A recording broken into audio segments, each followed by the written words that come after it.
Maureen Killeren's words from the blessing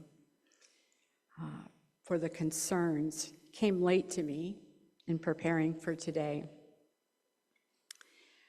I had already selected my inspiration and composed it, and I should have let her words of blessing go, yet I found them spot on for most of what I was seeking to convey this morning. And meanwhile, the Reverend Tom Owen Toll's assertion that Unitarian Universalist congregations ought to occupy holy ground, well, that's no less compelling. It's just that Maureen's words are couched in night language. That's a poetic form. And it holds for me the feeling and the mood that I wanted to share with you this morning. On the other hand, Tom's words are the day language. Day language, the prose of his book, Growing Beloved Community. The subtitle is 12 Hallmarks of a Healthy Congregation. So it's prescriptive too. But the habit he names first, occupy holy ground, well, it drew me. So what does it mean to occupy holy ground or stand on holy ground? Think of the moment in the Exodus story when Moses is tending sheep near Mount Sinai. He sees something strange, a bush that appears to be burning, but it is not consumed by the flame. Curious, he moves closer to get a better look, and that's when the voice of God issues forth saying, "Do not draw near. Remove your shoes from your feet, for the place upon which you are standing is holy ground." For Moses, it meant he was in the presence of the Holy of Holies, and bare feet were the symbol and gesture of humility and purity. And that is also across cultures, that is true about the symbolism and imagery of bare feet. Wherever we encounter the sacred, we are on holy ground. Well, obviously, the sanctuary we gather in this morning is not the only possibility for encountering the sacred. That can happen anywhere, from a mountaintop to the humblest of places. But according to Owen Toll, to occupy holy ground means to create in our congregational spaces the possibility of meeting with the sacred, the divine, the highest, as coined by Felix Adler. What is the holy or the highest in Unitarian Universalism? Some describe it as the depth of things, the well of the soul or the ground of all being. Some think of it as the ultimate, that which animates, creates, permeates all being.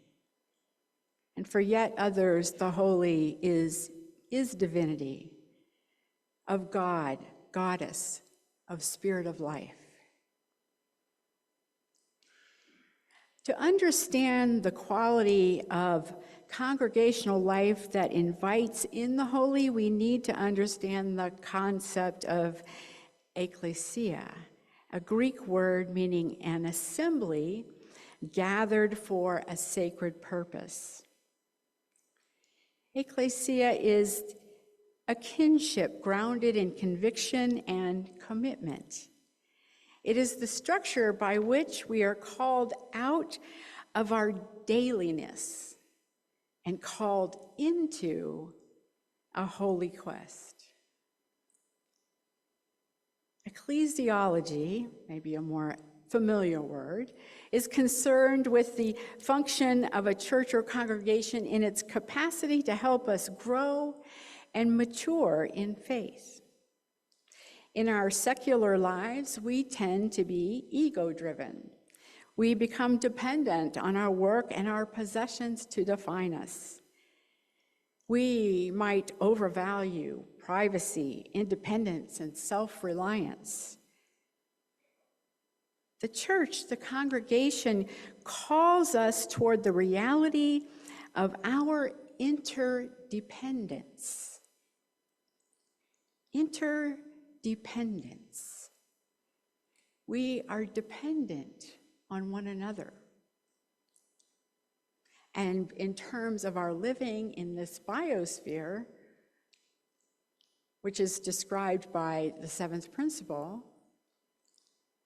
we are interdependent with all living things.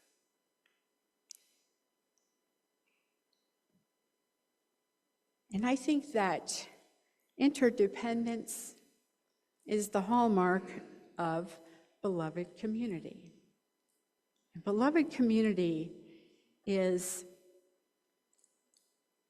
an idea, a quality of being together that Owen Toll says is required to occupy holy ground. And it is a quality of being in relationship that puts us on even footing with one another and keeps before us our concern of how our living impacts the quality of living of other creatures and the balance, the delicate balance of our biosphere.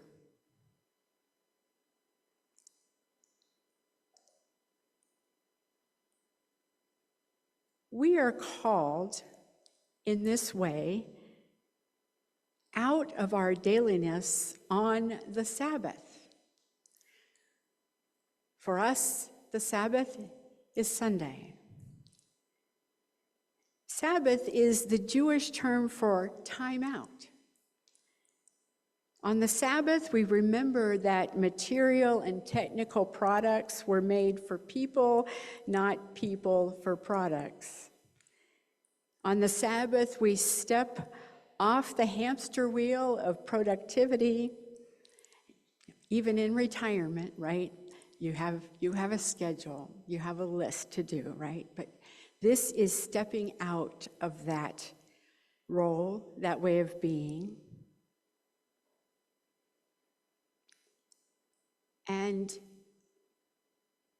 with the idea of Sabbath, every creature is released from labor so that for one day a week we are known and loved for the essence of who we are, and thus enjoy rest and peace. If Sabbath means that we leave our dailiness at the sanctuary door, well, that includes leaving dependence at the door, dependence on the material to define our personhood.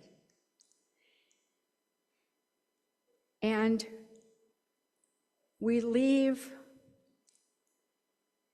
independence there as well, if we are to understand in this beloved community, in this space where we might occupy holy ground, we are asked to understand how we are interrelated.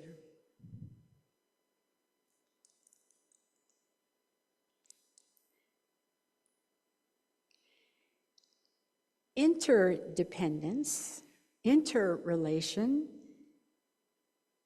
means that we, on the Sabbath, we engage our that sense of interdependence by welcoming the stranger, seeking to know one another by our essence rather than other factors. Don't we always want to ask somebody, what do you do for a living? Where do you live?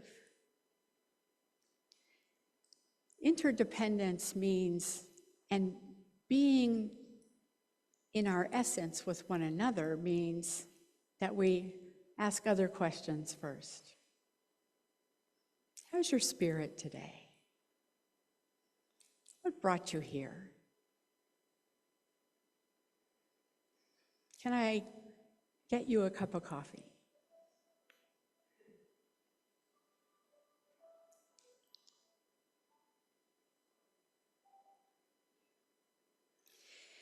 We enlarge our sense of interdependence when we lean into the discomfort that difference can trigger in us. Differences in language, appearance, custom, and comportment from our own. When we are empathetic and open-hearted in our encounters with one another, we transcend our tribal tendency to compartmentalize and judge, and which leads to sometimes our unconscious exclusion of one another. The spiritual practice of hospitality helps us to create beloved community in our congregations, the only possibility for occupying holy ground. Sunday morning is when we practice being in beloved community, and we start in the congregation and move outward. In this way, our congregations should not be just social clubs or hospital wings or political action centers or even spiritual refuges. Now, granted, these different aspects are often integral parts of congregational life, but our congregations should be primarily about seeking and spreading the holy. And if the quality of beloved community is essential to creating that holy ground, what does that look like for our Unitarian Universalist congregations?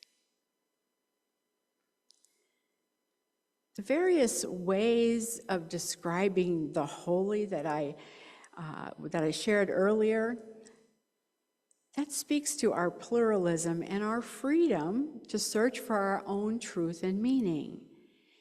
We do this responsibly, not by being self-appointed philosophers or rogue prophets, but by being community builders, growing in wisdom and compassion. And by the way, we should never consider ourselves complete in that way. I'll bet you if you ask the Dalai Lama, has he arrived? He would say, certainly not. And while we need not think alike, we are called to love alike. Think of that love in the context of interdependence. It's not romantic, it's not even filial, it is larger than that. Christians call it agape love. It's a love and respect for personhood. We don't have to like one another, but we do have to love one another.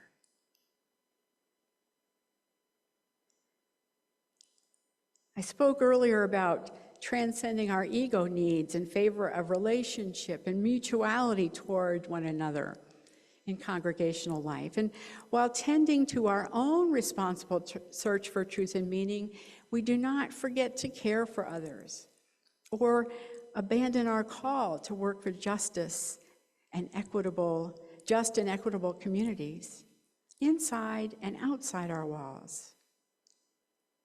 We grow our souls, but we do so in the company of others who accompany us on our spiritual journeys.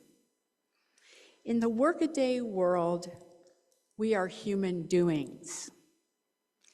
On the Sabbath, we get to be human beings, whole in our interdependence,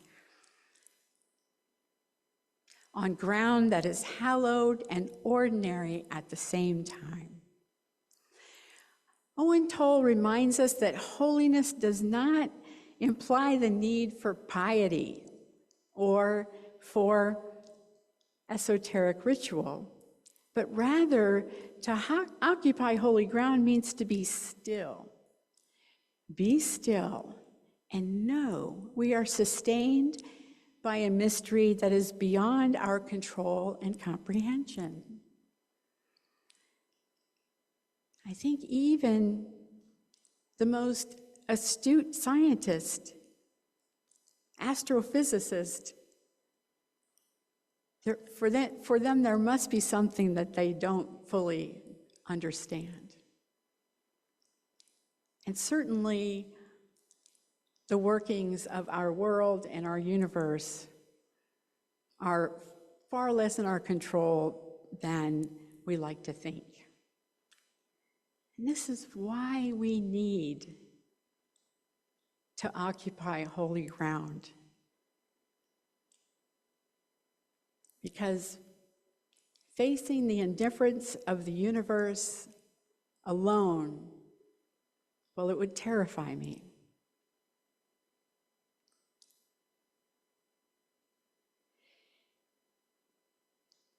Here in this sanctuary, to occupy holy ground means to gather in song and experience the music as the language of the soul, the language of the gods, rather than hear it as a performance. It means acknowledging that we are accompanied on our spiritual journey by each other. Physical touch, holding hands, locking elbows, a hand on the shoulder, these make our fellowship concrete. Human touch, to be known, to be comforted in sorrows, these are the reasons we leave our homes on Sunday morning and enter holy ground.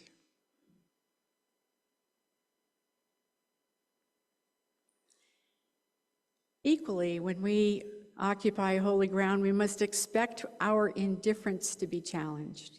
We come into a community of memory and hope to be reminded of the weightier matters of life, to plumb the depths of our souls, and to have our consciences goaded. The interweaving between pulpit and pew is essential to a shared ministry of what Owen Toll calls web building and web tending. And I think of this as another way of expressing our reality of interdependence. As Unitarian Universalists, we must also ask ourselves where we are as truth seekers and as members of congregations. If we are to build beloved community in our midst, we must ask ourselves, where am I? And with whom shall I travel in my spiritual journey? Where is the congregation? This query isn't about geography, it's about the quality of what we create together that enables us to move in our individual journeys, to continue along a path of deepening spirituality, finding sacred ground along the way. Do we find ourselves in the garden or outside of it? If outside, how do we get back to it?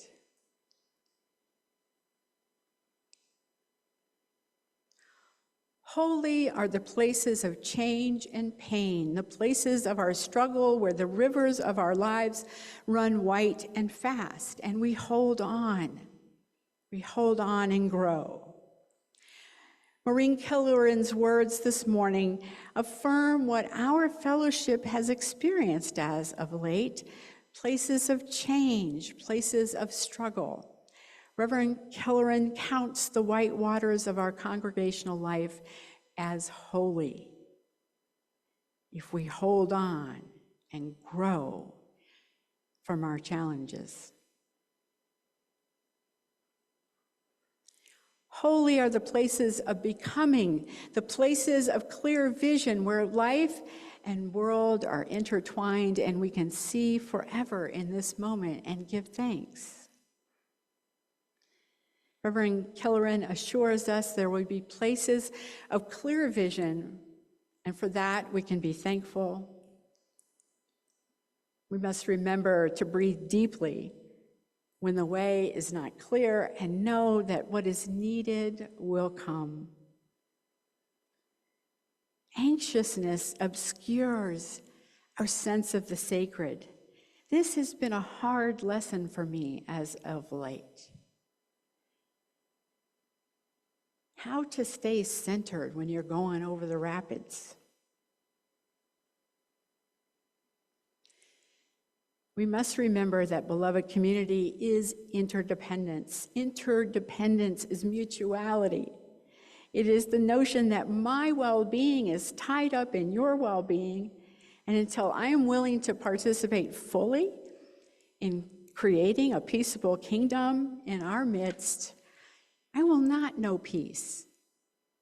I will not know peace until all of you and all my neighbors know peace.